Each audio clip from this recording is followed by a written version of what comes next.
Breaking news చూస్తున్నారు. Iran ఇంకా Israel మధ్య ఏదైతే 12 రోజుల వరకు యుద్ధం జరిగిందో అది కాస్త ఆగిపోయింది. ఇప్పుడు రెండు దేశాల మధ్య సీజ్ ఫైర్ కూడా నడుస్తుంది. అయితే అమెరికా కూడా ఒక వారం రోజుల కిందట ఇరాన్ పైన దాడి చేసింది.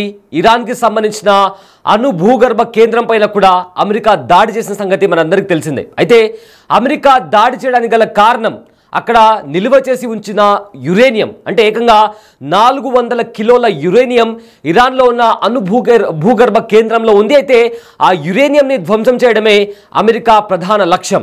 కానీ ఇప్పుడు ప్రజెంట్ అయితే ఆ 400 యురేనియంకి సంబంధించి చాలా పెద్ద మొత్తంలో చర్చ నడుస్తుంది. ఎక్కడ ఆ 400 కిలోల యురేనియం ఎక్కడ అనే ప్రస్తావన వస్తుంది. ఎందుకంటే ఆ యురేనియంతో ఏకంగా 10 న్యూక్లియర్ వెపన్స్, అణు బాంబులను, ఒక 10 వరకు కూడా అణు బాంబులను కూడా ఇరాన్ తయారు చేయగలదు. సో అలా తయారు చేయకుండా ఉండటానికే ఇజ్రాయెల్ ఇరాన్ పైన దాడికి దిగింది. అదేవిధంగా అదే న్యూక్లియర్ ప్రోగ్రామ్కి సంబంధించి అమెరికా కూడా ఇరాన్ పైన దాడి చేసింది. కానీ ఇరాన్ మాత్రం అమెరికా దాడి చేయక ముందే ఆ 400 యురేనియంని సురక్షితమైన ప్రాంతానికి తరలించినట్లు కూడా ఇరాన్ ప్రకటించింది. అదేవిధంగా చాలా అంతర్జాతీయంగా చాలా కథనాలు కూడా మీడియా సంస్థలు కూడా, అంతర్జాతీయ మీడియా సంస్థలు కూడా ఇదే చెప్తున్నాయి. ఏదైతే ఇరాన్ దగ్గర ఉన్న యురేనియం 400 కిలోల యురేనియం ఏదైతే ఉందో అది ఆల్రెడీ ఒక సురక్షితమైన ప్రాంతానికి ఆల్రెడీ ఇరాన్ ప్రభుత్వం తరలించిందంటూ కూడా అంతర్జాతీయంగా కొన్ని వార్తలు బయటకు వస్తున్నాయి. సో దీంతో ఇప్పటికే దాన్ని వైట్ హౌస్ కూడా ఖండించింది. వైట్ హౌస్ అధికారిక ప్రతినిధి కరోలిన్ మాట్లాడుతూ అలా చెప్పడం ముమ్మాటికి తప్పు, అండ్ అలా ఎవరైతే తప్పుడు ప్రచారాలు చేస్తున్నారో అలా చేయడం వల్ల అమెరికన్ ప్రెసిడెంట్ డొనాల్డ్ ట్రంప్ని కూడా అవమానించిన వారు అవుతారు. అండ్ ఆల్సో ఎవరైతే సైనికులు ఉన్నారో ఇరాన్ పైన ఆపరేషన్ ఎవరైతే చేశారో ఆ సైనికులను కూడా అవమానించిన వారు అవుతారు. ఖచ్చితంగా ఇరాన్లో ఉన్న భూగర్భ అణు కేంద్రం పైన చాలా క్లారిటీతో టార్గెట్ చేసి దాడి చేశాము, అండ్ ఆ భూగర్భ అణు కేంద్రాలను కూడా సక్సెస్ఫుల్గా ధ్వంసం చేయగలిగామంటూ కూడా అమెరికన్ వైట్ హౌస్ కూడా ప్రకటించింది. కానీ అంతర్జాతీయంగా మాత్రం ఇప్పటికే చాలామంది విశ్లేషకులు, నిపుణులు మాత్రం చెప్తున్నది ఏంటంటే ఇరాన్ సక్సెస్ఫుల్గా దానికి చెందిన యురేనియంని తరలించింది. అయితే ఇక్కడ ట్విస్ట్ ఏమొస్తుందంటే ఆ 400 కిలోల యురేనియం తరలించింది ఎక్కడికో కాదు, నార్త్ కొరియాకి, ఏకంగా కిమ్ దగ్గరికి తరలించినట్లు కూడా ఇప్పటికే సమాచారం వస్తుంది. అయితే కిమ్ ఇరాన్కి కావాల్సిన అణుబాంబులను, న్యూక్లియర్ వెపన్స్ను తయారు చేసి ఇస్తాడు. అందుకే ఏదైతే యురేనియం ఉందో అది కాస్త కిమ్ చేతిలోకి వెళ్ళినట్లు కూడా ఇప్పటికే అంతర్జాతీయంగా కూడా కొన్ని చర్చలు నడుస్తున్నాయి. సో ప్రజెంట్ అయితే ఈ అణుబాంబు తయారీపై, అంటే న్యూక్లియర్ ప్రోగ్రామ్కి సంబంధించి 2003లో కూడా ఈ న్యూక్లియర్ ప్రోగ్రామ్కి ఒప్పుకొని అప్పటి నుంచి కూడా న్యూక్లియర్ వెపన్స్ మేము తయారు చేయమంటూ కూడా ఇరాన్ ఒప్పుకుంది. కానీ నార్త్ కొరియా మాత్రం ఆ న్యూక్లియర్ ప్రోగ్రామ్ నుంచి తప్పుకొని అప్పటి నుంచి కూడా న్యూక్లియర్ వెపన్స్ని ఇంప్లిమెంట్ చేస్తూ వస్తుంది, అంటే టెస్ట్ చేస్తూ వస్తుంది. సేమ్ అదే లిస్ట్లోకి ఇప్పుడు ఇరాన్ కూడా వెళ్ళి చేరాలనుకుంటుంది. న్యూక్లియర్ వెపన్స్ని ఏవైతే గతంలో డీసెంట్రలైజ్ చేశారో అవే న్యూక్లియర్ వెపన్స్ని కూడా తిరిగి మళ్ళీ స్టార్ట్ చేసి ఆ న్యూక్లియర్ వెపన్స్ని కూడా ఇరాన్ కూడా టెస్ట్ చేయాలని కూడా భావిస్తుంది. దీంతో నార్త్ కొరియాతో ఇరాన్ నడవాలని ప్లాన్ చేస్తుంది. సో అందుకే ప్రజెంట్ ఇరాన్ తన దగ్గరున్న 400 కిలోల యురేనియంని కిమ్ జాంగ్ ఉన్కి ఇచ్చినట్లు కూడా చాలా పెద్ద మొత్తంలో చర్చ నడుస్తుంది. అయితే ఇందుకోసం నార్త్ కొరియా కిమ్తో ఇరాన్ జోడి కట్టారని కూడా అమెరికాకి చెందిన ఎన్నో నిఘా సంస్థలు కూడా ఆరోపిస్తున్నాయి. సో దానికి సంబంధించి కూడా దీంతో ఇరాన్లో మాయమైన 400 కిలోల యురేనియం ఎక్కడికి వెళ్ళింది అనేది కూడా ఇప్పుడు ఒక బిగ్ క్వశ్చన్ మార్క్. ఎందుకంటే అమెరికా ఇంకా ఇజ్రాయెల్ ఈ రెండు కూడా వీళ్ళ ప్రధాన లక్ష్యం ఏంటి? ఇరాన్లో ఉన్న భూగర్భ అణు కేంద్రంలో నిల్వ చేసి ఉన్న 400 కిలోల యురేనియంని ధ్వంసం చేయడం. ఎందుకంటే ఆ యురేనియంతో ఏకంగా 10 అణుబాంబుల వరకు కూడా ఇరాన్ సక్సెస్ఫుల్గా తయారు చేయగలదు. సో ప్రధాన లక్ష్యం, అమెరికాకి ఉన్న ప్రధాన లక్ష్యం ఇరాన్ దగ్గర అణుబాంబులు, న్యూక్లియర్ వెపన్స్ అనేది ఉండకూడదు. అదే అమెరికాకి ఉన్న ఏకైక ప్రధాన లక్ష్యం. కానీ ఇప్పుడేమో అమెరికాకి సంబంధించిన అమెరికా ప్రభుత్వం కావచ్చు, డొనాల్డ్ ట్రంప్ అయితే ఖచ్చితంగా దాడి చేశాము, ఇకపైన ఇరాన్ న్యూక్లియర్ వెపన్స్ని తయారు చేయలేదు అని కూడా బల్లగుద్ది అమెరికా చెప్తుంది, అమెరికన్ ప్రభుత్వం చెప్తుంది. కానీ అంతర్జాతీయంగా చాలా ప్రముఖ మీడియా సంస్థలు కావచ్చు, నిపుణులు, ఎక్స్పర్ట్స్ కూడా చెప్తున్న మాట ఏంటంటే ఖచ్చితంగా ఇరాన్ అయితే 400 కిలోల యురేనియంని సక్సెస్ఫుల్గా ఇతర సురక్షితమైన ప్రాంతానికి తరలించిందంటూ కూడా వార్తలు వస్తున్న నేపథ్యంలో ఆ 400 కిలోల యురేనియం అయితే కిమ్ దగ్గరికి వెళ్ళింది, నార్త్ కొరియా చేతికి వెళ్ళింది.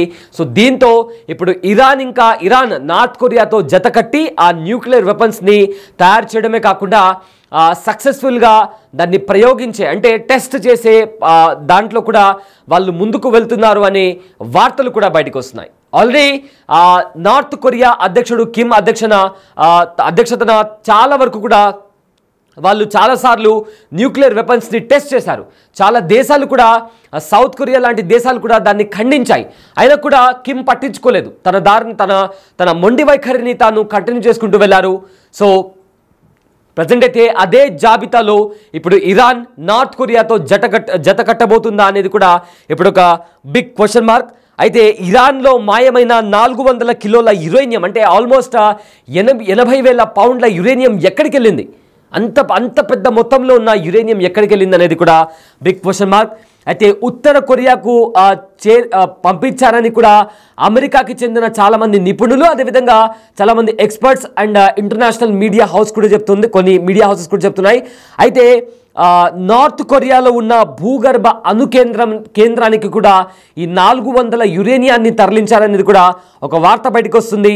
సో దీంతో ప్రజెంట్ రహస్యంగా ఇరాన్కు కిమ్ సహాయం చేస్తున్నాడనే అనుమానం కూడా వచ్చింది. సో ఇరాన్ అణు కార్యక్రమంలో కిమ్ పాత్ర ఉందని కూడా చాలా మంది చెప్తున్నారు. సో అమెరికా మాజీ భద్రతా సలహాదారుడు జాన్ బోల్టన్ కూడా ఇలాంటి కీలకమైన వ్యాఖ్యలు చేశారు. ఉత్తర కొరియాలో ఇరాన్కు సంబంధించిన భూగర్భ అణు కేంద్రం ఉందని కూడా ఆయన చెప్పడం జరిగింది. సో దీంతో ఈ వార్తలన్నీ వస్తున్న నేపథ్యంలో అణుబాంబుతోనే అమెరికాను ఏదైతే కంప్లీట్గా ఇప్పటికే కిమ్ ప్రపంచ దేశాల అందరికీ కూడా కిమ్ అందరినీ కూడా భయపెడుతున్నాడు. తాను ఎప్పుడు కూడా ఆ దేశం ఎప్పుడు కూడా అణుబాంబులను పరీక్షిస్తూ వస్తుంది, టెస్ట్ చేస్తూ వస్తుంది. సో ఈ జాబితాలోకి ఇరాన్ వచ్చి చేరే అవకాశం కనిపిస్తున్నట్టు కూడా అమెరికా మాజీ భద్రతా సలహాదారుడు జాన్ బోల్టన్ కూడా చెప్తున్నారు. అయితే ఇరాన్కు యురేనియం సరఫరా కూడా చేసిందే కిమ్ అని కూడా ఒక వార్త బయటకు వస్తుంది. ఇంట్రెస్టింగ్లీ ఏదైతే ఇప్పుడు ప్రజెంట్ ఇరాన్ దగ్గర ఉన్న యురేనియం ఏదైతే ఉందో దాన్ని సప్లై చేసింది కూడా కిమ్. సో ప్రజెంట్ ఆ యురేనియంని తిరిగి ఇరాన్ నార్త్ కొరియాకి పంపించింది. సో అక్కడ ఇరాన్కి చెందిన ఒక భూగర్భ అణు కేంద్రం ఉంది, అక్కడి నుంచే వాళ్ళు ఈ అణుబాంబులను తయారు చేయడానికి కూడా వాళ్ళ వ్యూహం రచిస్తున్నట్లు కూడా ఇప్పటికే అంతర్జాతీయ మీడియా కథనాల్లో, అదేవిధంగా చాలామంది అంతర్జాతీయ నిపుణులు కూడా దీని గురించి చాలా పెద్ద స్థాయిలో చర్చించుకుంటున్నారు. ఈ 400 కిలోల యురేనియం ఏకంగా 10 అణుబాంబులను తయారు చేయగలిగే శక్తి సామర్థ్యాలు, అంటే ఆ యురేనియం వాడి 10 న్యూక్లియర్ వెపన్స్ని కూడా ఇరాన్ తయారు చేయగలదు. సో ఇదే ఇప్పుడు ప్రజెంట్ అమెరికాకు భయం పట్టుకుంది. ఎందుకంటే ఏకంగా రీసెంట్గా మనం చూసాము ఎలాంటి పరిణామాలు చోటు చేసుకున్నాయో.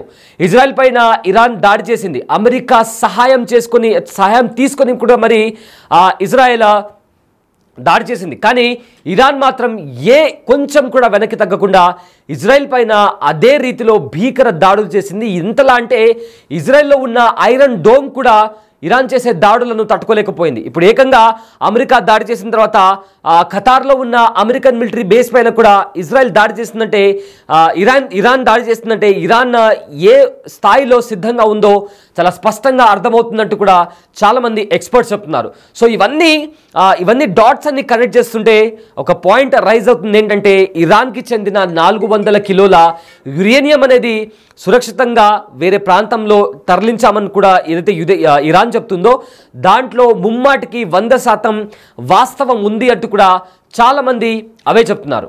సో ఒకవేళ నిజంగా అది సురక్షితంగా ఉంటే ఖచ్చితంగా ఇరాన్ అంటే ఇప్పటికే కేవలం కొద్ది రోజుల వరకు అంటే వాళ్ళు అణుబాంబులను తయారు చేయడానికి ఆపగలిగారు, కొద్ది రోజుల వరకు మాత్రమే ఆపగలిగారు. కానీ వాళ్ళ ఏదైతే life time motto, Iran life time motto ఉందో అణుబాంబులను తయారు చేయాలి అనేది, దానికి సంబంధించి కూడా ఆపలేకపోయారు. ఫర్దర్గా కూడా ఖచ్చితంగా ఇరాన్ ఈ అణుబాంబులను, న్యూక్లియర్ వెపన్స్ని కూడా తయారు చేస్తున్నట్టు కూడా ఇప్పటికే చాలామంది చెప్తున్నారు. కానీ అమెరికన్ గవర్నమెంట్ కూడా, డొనాల్డ్ ట్రంప్ కూడా ఒకే మాట చెప్తున్నారు.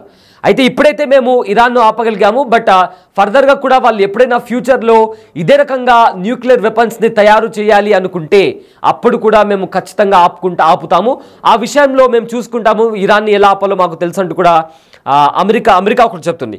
సో ప్రజెంట్ అయితే చాలా పెద్ద క్వశ్చన్ ఇది. 400 కిలోల యురేనియం ఎక్కడుంది? ఒకవేళ నిజంగా సురక్షితంగా ఉంటే అది నిజంగానే కిమ్ చేతికి వెళ్ళిందా? ఒకవేళ నిజంగానే కిమ్ చేతికి వెళ్తే డెఫినెట్లీ ఇరాన్ ఇంకా నార్త్ కొరియా ఇద్దరు కలిసి పనిచేస్తూనే ఈ న్యూక్లియర్ వెపన్స్ని తయారు చేస్తున్నారా అనే క్వశ్చన్ కూడా రైజ్ అవుతుంది. సో ఇప్పటికే నార్త్ కొరియా న్యూక్లియర్ వెపన్స్ని కూడా టెస్ట్ చేసిన పరిస్థితి కనిపించింది, చాలాసార్లు మనం చూసామని. సౌత్ కొరియా లాంటి దేశాలు కూడా వాటిని ఖండిస్తూ వస్తున్నాయి.